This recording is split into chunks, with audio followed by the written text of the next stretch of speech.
Good morning, folks. Dr. Charlie Hall here, Texas A&M University. On behalf of my colleague, Dr. Marco Palma, we're co-organizers of today's session. We'd like to welcome you.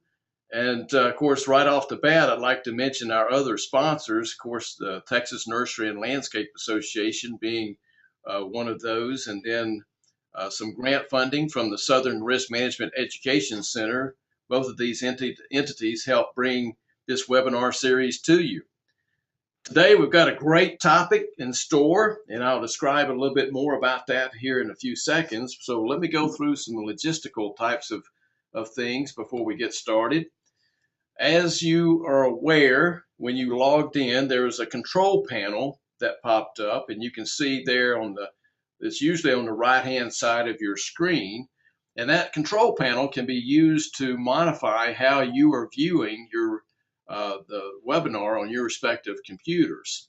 In fact, if you want to open and close that panel, you simply go up and press that orange button, and it'll act as a toggle to open and close that particular control panel. Then, if you'd like to go full screen, you can click on View and click Full Screen if you'd like. If you'd like to modify your audio options, you can do so in the audio box.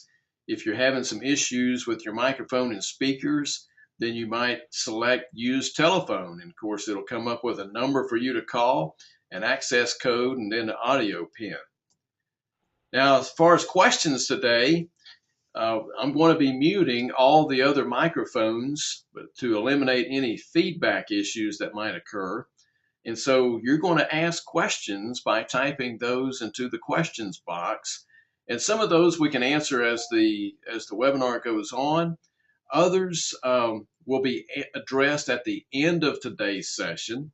So just keep that in mind. And Marco and I will be monitoring those questions as Dr. Miller is presenting. Now, let me say at this point that after the webinar, we have a very short evaluation survey. And many of you who have participated in previous webinars have been very gracious with your time, and you've taken that additional 1 minute and 20 seconds is about all it takes to complete that very short evaluation survey. And of course, that helps us justify to the Southern Risk Management Education Center that these webinars are worthwhile. So we appreciate your efforts there. And lastly, we'll be sending out a link to the recording of today's webinar.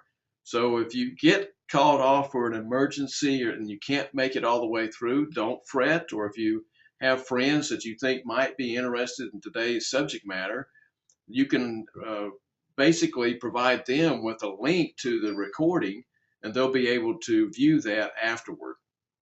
So with that, let me introduce today's speaker. We have Dr. Marvin Miller in the house. Marvin is Market Research Manager for Ball Horticultural Company. And Marvin has a great reputation across the industry and is known for the extensive writing that he does, the analysis on the floriculture and horticultural market at large.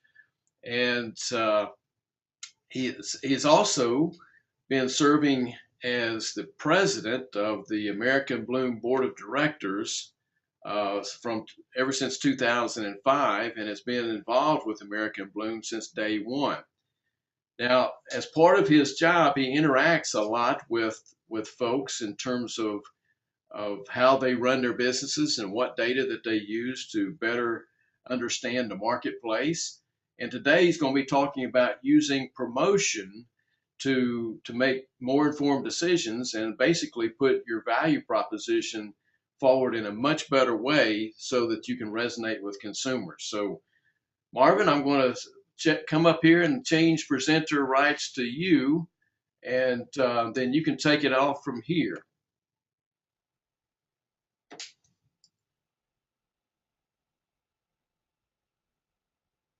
Okay, thank you, Charlie, and hello to everybody. I do want to talk today about promotion, and I will have a case study that will be a good part of the presentation. I thought I'd start with a few definitions if we can.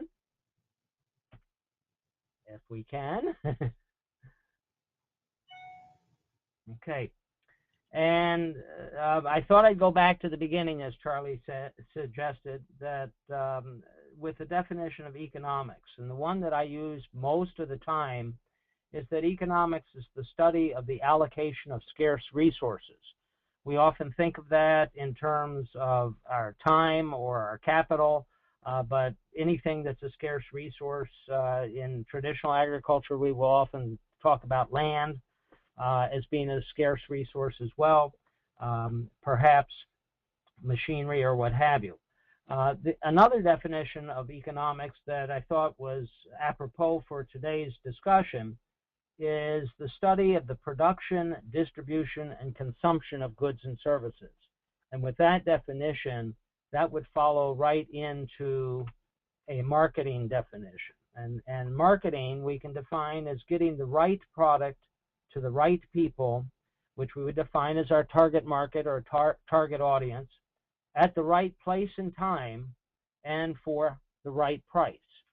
And those folks that we target should understand that they're being targeted with any promotional effort that we may have. We talk about the marketing mix variables. When we talk about marketing, often traditionally we would refer to those as the 4 P's of marketing, and those are product, price, place, and promotion, place being another word for distribution. And those are in no particular order. That's just the way I learned them way back when and the way they roll off my tongue. But we do want to talk today about promotion. And the way I learned about promotion was to differentiate different pieces of the promotional mix into advertising, publicity, and public relations. I will admit that if you pick up a different textbook than the one I may have had, they may break these out differently, but at least for today's discussion, those are the 3 pieces of promotion that I will talk about. And again, they will relate back to the case study that we will discuss. And I thought to keep with the definition theme, it would be appropriate to look at advertising and the other pieces in turn, and to provide a definition of each. For advertising, we talk about the public promotion of something such as a product or service, a business or an event, in order to attract or increase the interest in that entity. And with each of these pieces, I talk about a buy, what you get when you pay for this promotional effort, and the buy in advertising, which is very understood. You know a specific time or space that you're purchasing, and you know the specific cost that it will run you, so that you could calculate dollars per square inch of print space in a newspaper or a magazine, for example, or dollars per second of airtime for radio or television, as an example. So with advertising, we know that the buy is understood, and that's a way to differentiate it from publicity. When we go to publicity, we talk about an activity, especially the dissemination of information, that is designed to increase the public interest in or awareness of something or somebody. That could be your product, that could be your company, that could be something else along those lines. And when we look at the buy for publicity, it is less certain. It is less certain at best. Because you may know what your cost of labor is, for example, the cost of your time, but you may not know that in advance. You may not know how long it will take to do the activity, such as an interview with a reporter or what have you. And you certainly do not know how that will be used. You don't know when they will run it, where they will run it, how often, perhaps even the context of the message may change between the recording and the airing of that interview. And I think a good example here is the newspaper reporter that may come out and take notes, and we obviously have all heard about getting misquoted. When you talk about a television reporter, they may come out and shoot some footage in your greenhouse or your garden center, but you really don't know if that going to be on the evening news, is it going to be on the 6 o'clock news or the 11 o'clock news. You don't know whether it's going to be shown multiple times throughout the week, and it could even come back, months later if they need some footage, and they may be showing that again. So you don't know how often it'll be used, when and where it'll be used, the context it'll be used, and you don't know the time commitment up front. So the buy does become less certain. When we go to public relations, we talk about the practice of establishing, maintaining, or improving a favorable relationship between an institution, business, or person and the public. And we often think of public relations in terms of goodwill. And in that context, the buy is usually very undefined because goodwill is very hard to calculate. And so those are the three pieces of promotion, at least for today's discussion. And I like to put them on a continuum, if you will, of advertising, publicity, and public relations. And in this continuum, as you go from advertising to publicity and then to public relations, you have greater uncertainty. To compensate for that greater uncertainty, it may be less expensive. It usually is less expensive to do a public relations effort, but I won't say all the time. And as a result, we find that a lot of businesses tend to utilize publicity efforts less than advertising, and public relations efforts even less than publicity. And that is this promotional continuum as I define it. So with that, I'd like to jump into the case study that I have, and it involves a particular independent garden center that contacted me last fall with a dilemma. They were on the East Coast and in an area that was very devastated by impatiens downy mildew and the effect of that disease on impatiens walleriana in their customers' yards. And they were debating what to do for the following spring 2013 that we had earlier this year. And in the what made it even more of an issue for them was that they even had impatiens downy mildew breaking out in their garden center in spring 2012 on flats of impatiens they brought in from another state from a grower that they had purchased these from.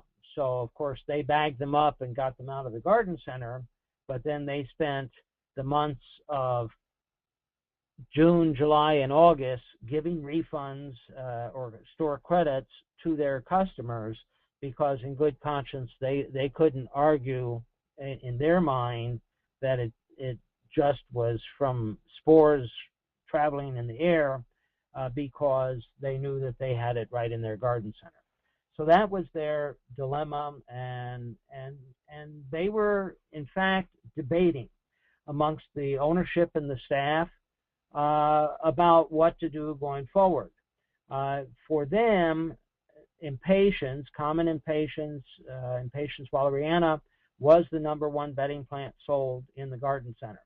And I don't want to disclose their proprietary information just in case somebody can piece together who this is, but I will tell you it was well into 6 figures, which really was a little bit surprising to me because of it being just a single location garden center, but it was well into six figures. It was their #1 bedding plant sold, and because of the area, it's certainly very popular among their customers.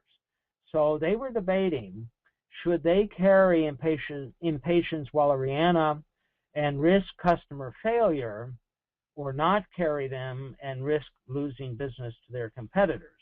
And in fact, they have both a Home Depot and a Lowe's within a mile of their location, just down the road. And they were certainly concerned of even other garden centers, and if they carried Impatiens, whereas this particular garden center decided not to, they really were secondarily concerned about losing customers for either the short or long term. So that was really a secondary issue, the long term, but in this regard, they were really concerned about their customer base and whether they would have success or failure, and then the risk of losing customers to competitors. So I got involved when I got a phone call, and it ended up being a conference call, and because several of the principals for this garden center were on the call, and we had discussions about Impatiens and how widespread the disease was across the country. Again, this is fall of 2012. Following that call, we exchanged emails back and forth as more information came out about the spread of the disease, about the lack of cure for the disease for the homeowner in most cases. And so they were still debating in their mind, and I got a telephone call in early December where they requested a face-to-face consultation if I was in the area. And to tell you what ended up happening, on Christmas Eve, Sunday morning, just before Christmas 2012, we did arrange to meet, and we had a sit down and we discussed the issue again. I told them I was not going to make the decision for them whether they should carry them or not. I said, you know, I could tell you arguments one way or the other, and I could even tell them what I would do, but it really was their decision, and they knew the market better, and they knew how widespread the disease was in their marketplace, and they knew their customers a lot better. So I suggested one way or another that they might look at the Ball website, www.ballhort.com, and look at some of the information we had for retailers on that website, and I'll share a picture of that in a moment. And we also had a good discussion about customer success or failure, and what that meant for an independent garden center in comparison perhaps to a box store and the customers that might shop at each. So on the Ball Seed website, we had this bench card, which is downloadable still today, and I'll share that in a moment. The website information, again, www.ballhort.com, and it's under the retailers tab and under bench cards, and you can do that. They used this as a template, and they put their own signage together in the end, as opposed to using this as is, and they used some of the photography and some of the features off of this bench card. So when I was there for the face-to-face consult, I provided advice, and the advice I provided really was from my perspective, because in 2012 I already was not using Impatiens, because I had had impatiens infestation in my yard, in our neighborhood, in 2011, August of 2011, and I already knew in 2012 I couldn't plant impatiens anymore in the bed that had traditionally been impatiens in my yard.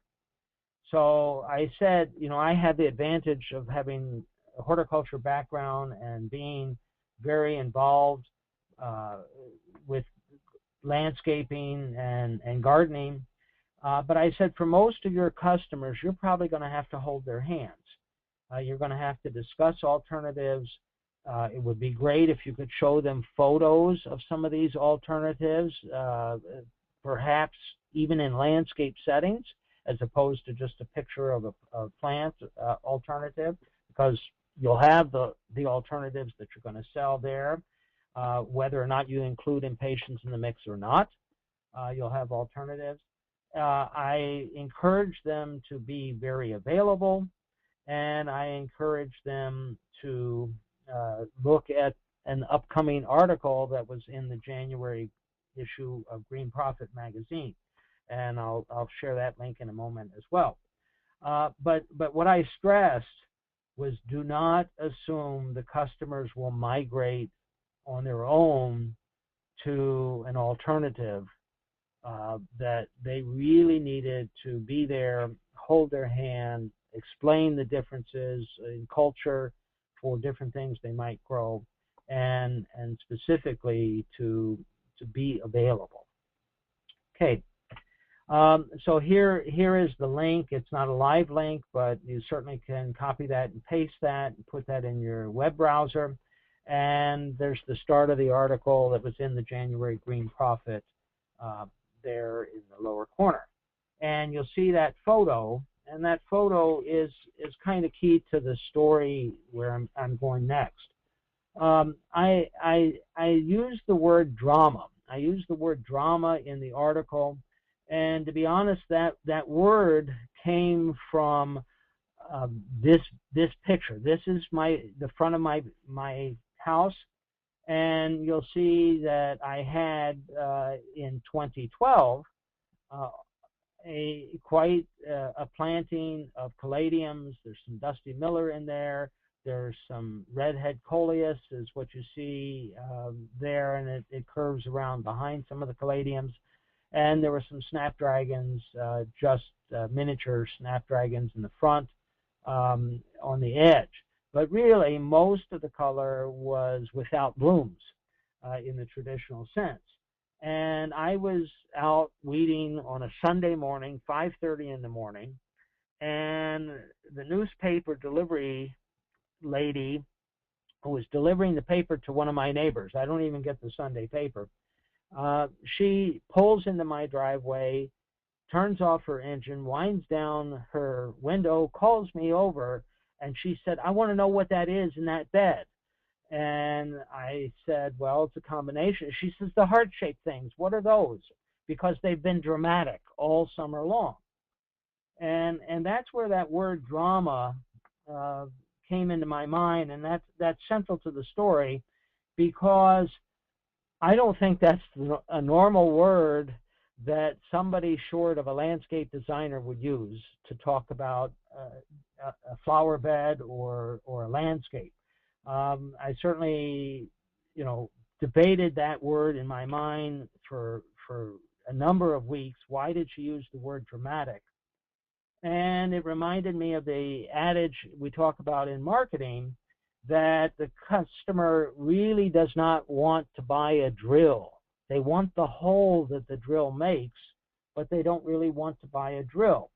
And in the same vein, I think they want drama in their shade garden, but not necessarily the effort required to attain that drama. And so that's an important thing when we talk about marketing, is understanding really what the customer is all about, what they're really after. And in some cases, it might be they really do like the garden, but in most cases, I'm guessing they want the effect that the plants that they will buy and plant in their yard will deliver. So that's one of the things I talked to them about during our consult of sharing the benefit and talk about drama in the shade garden. And so here's what they did. They decided to have no impatiens Walleriana in their garden center in 2013.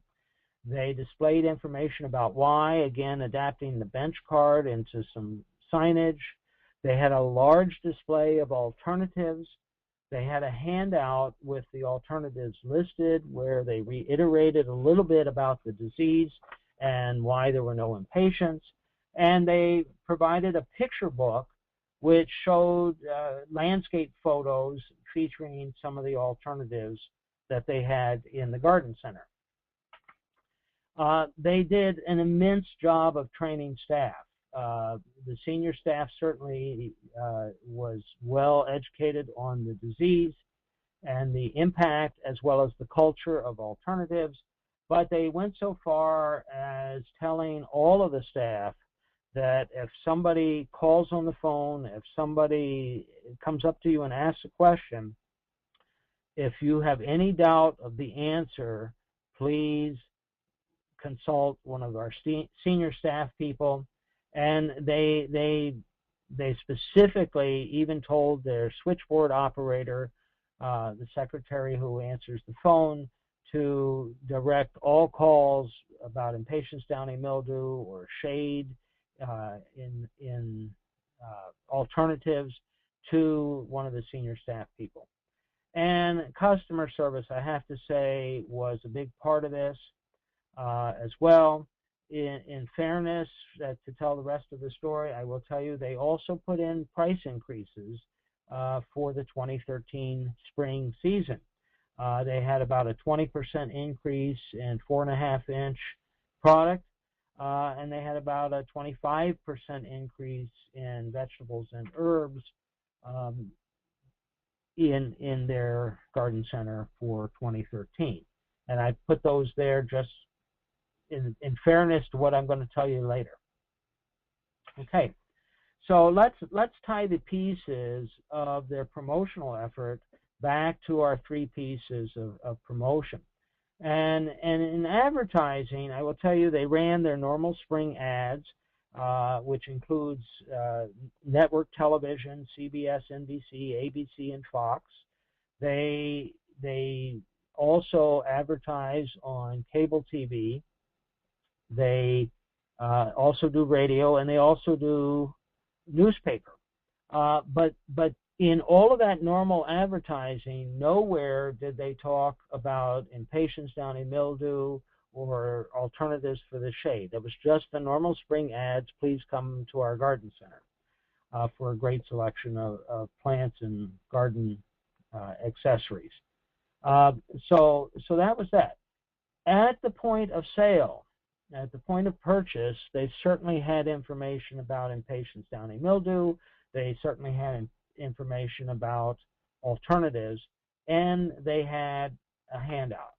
And in that handout, which is here, and I've taken off their name and their phone number and address, but this is basically the handout that they had located in a couple places in the shade alternatives area, and they talked about all of those alternatives, had all of those in the garden center available for purchase. When we talk about publicity, they admittedly contacted the local media. They contacted the newspapers. They really thought that folks needed to be alerted about the issue up front. And the newspaper article that came out in their marketplace, which is a fairly major city, certainly talked about impatiens downy mildew. It interviewed them as well as some other growers in the area, talked about whether or not they would be carrying impatiens and what they thought the consumer might experience if they had the disease or didn't have the disease. And the reporter actually spun it quite a bit from the information that they collected. Again, with publicity, you don't necessarily know how it will get used. So the reporters spend it into what I thought was a very good article talking about the debate that growers and retailers were having about whether or not they should even carry in patients in light of the infestation that was so rampant in that area in 2012. So that was that. Once the newspaper article appeared, they were contacted by radio, several radio stations, and they were again interviewed for that. And then the other piece of publicity that this garden center uses is that on a year-round basis, they have 2 segments each week that one of the network television stations runs as part of the news. They do a noon feature on Tuesday where somebody writes in a question, and they do a 2 to 3 minute segment where one of the managers at the garden center answers that question. And then on Sunday morning, as part of the news, they have about a 3.5 to 4.5 minute video, which is actually shot at their garden center, and that plays on the Sunday morning news. When I go back and look at the definition and we talk about the buy of publicity, one of the issues that occurs is it takes them about an hour and a half from where they are to go to the television station on Tuesdays for that 2 to 3 minute segment. So they're on air for 2 to 3 minutes, but it takes them an hour and a half travel time to and fro. With the Sunday morning piece, that's actually videotaped at the garden center. Again, it takes about 1.5 hours to complete, but they typically will do 3 segments recording 3 segments at once when they come out to the garden center. So that's part of the cost of publicity. When we look at public relations and what they did in this particular instance for public relations, they offered free seminars at the garden center. And they do this in February, March, and April on Saturday mornings, 2 seminars on Saturday mornings. And in those seminars, they really did, for a number of those seminars, not the whole 3-month span, but for a number of those seminars, they did talk about impatient downy mildew. They did talk about shade alternatives, and they did alert their customers as to why they were not carrying impatiens and what they thought was the responsible thing to do. They also, again, as the publicity from the newspaper article happened, had requests from a number of garden clubs and other places in the community, and ended up giving 6 to 7 off-site seminars throughout the spring at various locales, talking about shade alternatives and the disease and its ramifications. Okay, the results from this, and again, I didn't learn this until after the spring season, they replaced all of those dollars. And in fact, they increased their total herbaceous plant material sales by 3%. And the reason that it may sound low, but it really was the first time in 6 years that they had an increase in the herbaceous plant material sales. And so they really felt good about it. They also have done some informal surveying of other garden centers in the area, north and south of them on the East Coast, even into other market areas.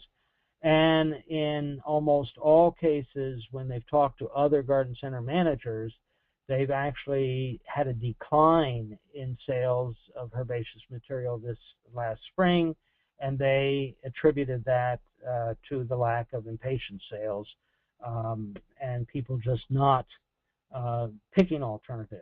So I felt good for them in that regard. The other thing that this case study really does exemplify is the goodwill and the necessary effort that they took. I was actually in their garden center on Mother's Day weekend, and I witnessed a consumer coming up to the retail greenhouse manager and saying, "We just want you to know we're shopping here because we know you've got our back." And I talked to the manager after that, after overhearing that, and she told me that this was a common theme that they were hearing all spring long. She said, I certainly get that several times a week, and on a busy weekend, I'm hearing that several times a day. And so that really is what promotion and goodwill is all about. And with that, Charlie, I've told the story. I've told the story of this case study, and I'm open for questions. Yeah, that's a fantastic job, Marvin. And we've got a couple of questions and a couple of comments, though. People really said your own gardening expertise in your yard looks really good. So kudos there. And related to that question, right before you put up the list of alternatives that particular garden center had listed, we had another participant ask about alternatives. And of course, it was fortuitous timing. You go. You put up the list. But if in other parts of the country, if there's other alternatives, what might a garden center? Are there any references, or they have to rely on their own knowledge of different alternatives? I'm paraphrasing a different question. Well, I don't think there's. I mean, there's certainly resources as the disease has spread. I think a lot of extension service people are out there offering lists to the homeowners. I've seen some of the consumer gardening magazines talk about alternatives. I certainly think this list is actually one that you can probably use in many parts of the country. It's not necessarily great for the desert Southwest, but neither are impatiens great for the desert Southwest without irrigation. So I think the list that they have had, which certainly features a lot of begonias, it certainly features a lot of coleus. Certainly you saw that I used caladiums quite a bit. And I think those are certainly alternatives. New Guinea impatiens are immune to the disease, and they certainly are alternatives. We also see that we have on the market now a couple of different series of New Guinea impatiens from seed. So it's not necessarily for growers moving from a seed item to a vegetative item. And some of the seed New Guinea impatiens certainly are more outstanding than others from my experience in our trial grounds. But I encourage folks to look at those as alternatives as well. Yeah, we had another question that come in that asked, do you know how far reaching the impatiens downy mildew is? In 2012, we know we've documented it in 33 or 34 states and the District of Columbia. So we've documented at Ball 34 states. I think some folks at USDA talk about 33 states. But we've seen it. This year, I will tell you, a lot of people thought it was not going to happen, but it seems all of the damage that we saw in 2012, as early as June, July, August, it is now showing up in a number of the same places but it has not occurred until we've gotten into August and September. The one thing that I have experienced hearing this year is I think it has spread much more greatly across Canada as well. I know of issues in Ontario, in Quebec, and all the way to British Columbia that I specifically have heard of myself. So it is a disease that's probably going to stay with us for some time, and it's a question of to what extent somebody wants to provide impatiens at customers' risk versus not providing those and just pushing the alternatives. Okay, and the other question that we had come in was related to customer service.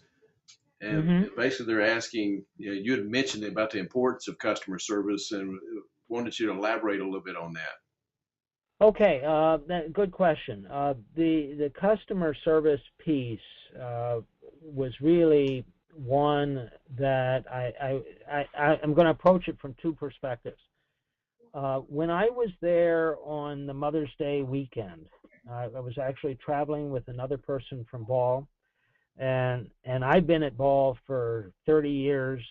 The person I was traveling with has been at Ball longer than I have, and the person I was traveling with, when we got back in the car after visiting this garden center, commented that was the best garden center he had ever seen. And I asked him why he makes that statement, what stood out. And he went through, it was clean, it was tidy. They had, plant departments for house plants and for shade plants and for sun plants and perennials and the woodies, both in shrubs and in trees. They had aquatic plants. All of these were in sections, and they were all very well signed. The point of purchase material at this particular garden center, they do an excellent job of signing. But what impressed him the most, he said to me, was as I stood and watched in the greenhouse where they had all the shade alternatives, anytime a consumer walked into the area or pushed a cart into the area, there was somebody on staff engaging that consumer. Can I help you? Can I ask questions? Answer any questions? And my colleague said every single time the consumer was engaged by a staff person, it resulted in product going into the cart or going into the hand of that consumer. And so that's the one part of the story. The other part of the story, not related to this garden center, is we had some research that was going on by Ball people on the East Coast, not in the same market area, but not that far away, where we had a team of people that visited 28 retailers this spring. Some of them were box stores, but most of them were independent garden centers. And the sad part of that research was that in 27 of the 28 places visited, nobody engaged them whatsoever. Nobody went up to them. Nobody asked them, can we help you or can we answer any questions? Nobody even said hello in 27 of the 28 cases. So I think one of the things that says to me is that part of the success at the particular case study garden center is that they did engage people, that they did provide customer service over and above what they may normally do, but I'll tell you, they normally provide excellent customer service. But certainly it stands out in light of this other research where quite a few retailers in the busy spring tend to neglect the customer. They may be out there prettying the displays, they may be out there ringing up the sales, but they're not engaging the customer and answering questions for that customer. And I think that's very, very critical, especially in light of what we're essentially doing is redesigning the American garden. That was the title of my article in Green Profit. We really have this opportunity to change the way people garden and what they garden with, but we need to hold their hands to do it. Okay, and I have another question. Do you have a sense as to whether or not the box stores are concerned about this? I do have a sense. I think the box stores, to be honest, I'm not sure they know what the right answer is. In this particular market area where this garden center was, the box stores did carry in patients. Even the growers that supply those box stores did not want to carry in patients. And they felt that the infestation was so great that it would be something taking up shelf space that really did not have a great opportunity for sale. And in that market area, as we toured, my colleague and I, in the Mother's Day time period, we saw impatiens Walleriana at all of the box stores. But one of the things we also saw was signage. Signage was starting to go up, in part because the impatiens were not selling very well. There were much smaller displays than one would typically find in that market area of impatiens, and the impatient sales were not very good. And there were some reports after the fact that the box stores, in some cases, may have even told the vendors to remove the impatiens because they were taking up shelf space and not really selling, and to put something else in that space. And so I think there were cases where I will tell you, in this particular garden center, they may have achieved goodwill with the gardening public and with consumers, but I'm not sure they achieved as great of a goodwill with other competitor retailers, including the box stores and perhaps even some other independents. Fantastic. Let's see. Just had another one come in.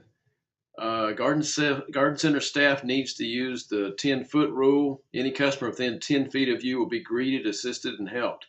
Also, a big thank you goes a long way to make the customer feel appreciated. That's a good comment. I agree. I agree. Thank you for your business is a great line for the cashier to say, perhaps even better than have a good day. Yeah, exactly. Well, Marvin, this is a great job that you've done, and I think we've gotten most of the questions answered as I go through the list here. One more question I think I skipped over is, how many more years do you picture impatiens? I'm not sure how to read this question, but how many more years do you see impatiens being around, I guess? Well, I mean, that's the big question we're all asking. I know the breeding companies are looking for disease resistance in any strains they can find, both our breeding companies and others. Right now, I'm not seeing a lot of opportunity to breed with anything. I mean, as we've been screening, we're just not seeing any resistance in the Walleriana strains to offer hope. But if everybody did not grow impatiens, and there were no hosts around for the disease, then there could be the opportunity to bring them back. I'm not wishing that across the whole country, because there are areas that still have not had any infestation, but at least in the areas where it has been a widespread issue, if the host disappears, and including some alternative hosts, there's another wild impatiens that's around on the East Coast in some markets, which can serve as an alternate host for impatiens downy mildew. But if all the hosts disappear, then perhaps the disease will as well. But I don't see impatiens, anytime soon achieving the status that they have had in the past as the #1 plant for shade bedding plant. So that's sort of not the good news. Gotcha. Well, you also flashed up your personal contact information, so I'm assuming it's okay for folks to send you an email if they have any other questions. It certainly is. I won't promise how fast I'll see it because I'm a bit behind on emails, but I do try and get through my emails fairly responsively. But I do travel a lot, and if even on the road, I try and look at them, but I don't always succeed. Okay. And I don't know if you noticed, but I took back presenter privileges from you. And just to close out with this particular slide, first of all, by saying, job well done, Marvin. And we've gotten a few other comments. They weren't questions, but they were saying, outstanding case study. Thanks for doing this, Marvin. Great job. Several other comments. So obviously, this is a topic that resonates with folks out there in the industry. Thank you. I will remind folks that as soon as I close out the webinar session, you'll be taken to an evaluation page, and it'll take you about 1:26 seconds at most. If you'd fill out that, we'd certainly appreciate it. And then also a last reminder that you'll be getting an email that'll contain a link to the recording of today's seminar, and that'll be of course, hosted on the Ellison Chair website under the multimedia section. You can see here I have the multimedia link highlighted. You just go down and click on webinars, and that'll take you straight to the recording, and you can share that with others that you think would benefit from today's webinar session. So, Marvin, thank you one last time for this information. It was great, and I thank all. My pleasure. Yep. And I thank all the attendees for being here today, and we'll see you at the next webinar. Have a great day, folks. Thank you.